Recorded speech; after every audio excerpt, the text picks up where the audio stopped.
Hey everybody, Kyle Goth here from GoatFilmReviews.com and the Goat Film Reviews YouTube channel, and I've got my quick reaction to the new film, The Ministry of Ungentlemanly Warfare. This is from Guy Ritchie, who's been on, I feel like, a pretty good kick the last couple of years. Was not a huge fan of early Guy Ritchie stuff, but with The Gentleman in, what was it, 2020? I feel like he's just been on a roll ever since. And I even quite liked his Aladdin film that he did, the live action one. Nothing's ever going to match the energy that Robin Williams brought to the original one, but for asking the task of making a live action remake of Aladdin, I thought he did a pretty good job. I also enjoyed, Operation Fortune, Ruse de Guerre that came out. I haven't got a chance to watch the Gentleman series yet, but overall, I like Guy Ritchie. I'm a fan of his work, especially recently. So it doesn't give me a lot of joy to say that this newest movie is merely okay. It was weird how this movie just felt like it was trying to be Inglourious Bastards for about 2 hours. I was a little kind of taken aback by all the seeming references that are there, and they might not be as prevalent if Ritchie's style in this film wasn't so much trying to be Tarantino's.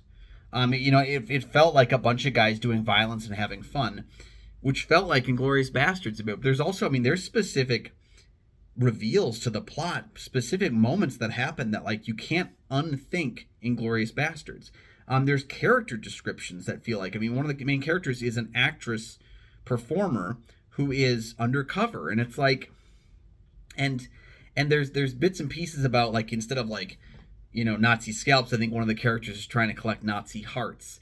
Till Schweiger is in the film, and he was in Inglourious Bastards. This time he's on the other side. He's a Nazi, but, like, all the same, it was really jarring to me how much this film seemed to borrow from Inglourious Bastards. And you can make the argument that this is based on the true story, so it's okay that it does that. But at the same time, I can guarantee you that I'm sure quite a bit of this has been changed from the original story. Guy Ritchie is not going for a realistic point of view for this film. So I think it's a film of two halves. There is the Henry Cavill guys on a boat portion, and then there's the Asa Gonzalez, and I can't remember the guy's last name, but Babs. He was in Dune Part 1 and 2, and he's undercover with Asa Gonzalez in the film.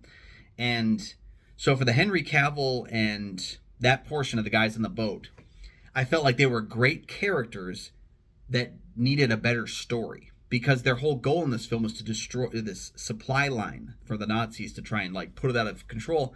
But the thing about it is, up until the time where they actually get to do that, there's a lot of stuff where they're just hanging out on the boat. There's an extra added sequence where they try to free a prisoner that I didn't feel like was necessary at all. It didn't have any really narrative heft, because even the prisoner trying to free doesn't feel like he's there to do anything. And the prisoner's played by Alex Pettyfer, who I've just never seen him doing anything that's really exciting. When they gave more time to Alex Pettyfer, I'm just like, where's Henry Golding? Bring him back. Give me more scenes with him. On the other side of that, oh hey buddy. On the other side of that, you've got the Asa Gonzalez, the undercover group that are kind of working with the Nazis to try and get things set in place for this action set piece.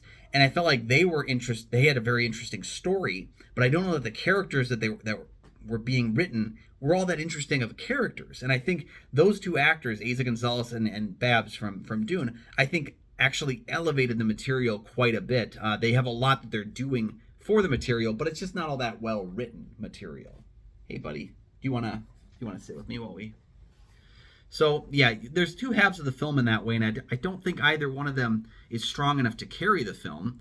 The reason why I think Inglourious Bastards worked with their kind of silly little mission that they're on is that they disappear for a good chunk of the movie. And I think that was something they didn't want to do with the Henry Cavill portion, but I think it would have actually benefited, even though it would have been another reference to Inglourious Bastards, that the ministry themselves is largely not in the film. But I don't think there's just enough for them to do. And then when they get there, throughout most of the film, the main characters don't have a whole lot of opposition. To, like, the hero's journey of it all is you face these things, you have to overcome them on your quest to complete your task. And there's very little opposition. Everything that they do seems to work pretty well. There's one major, like, muck up to their plan that they have to overcome, but it's almost like they had this second plan just in their heads, like, oh, if this happens, we're going to do this, because they immediately overcome it. And it misses me for that, because it's a 2-hour long movie where I never felt any actual tension being done. Goku, don't show them your booty, okay? Don't show them your... Oh, you're going to show the booty. No, let's No, now you're pressing buttons. You're pressing buttons now. Don't press buttons. Come sit with me. Anywho, the movie itself just I think there's some cool action to it. I think a lot of the cast is doing their very best with the stuff that they have.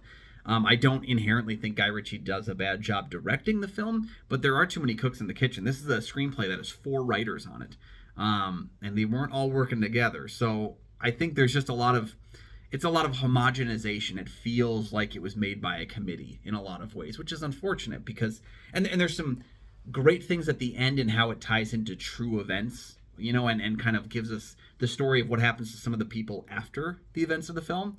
That I was like, that's what I want to see in the movie. Like, give me some of that, especially with the characters and how they relate to each other.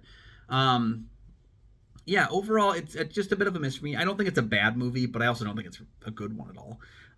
It's just there. It's just there.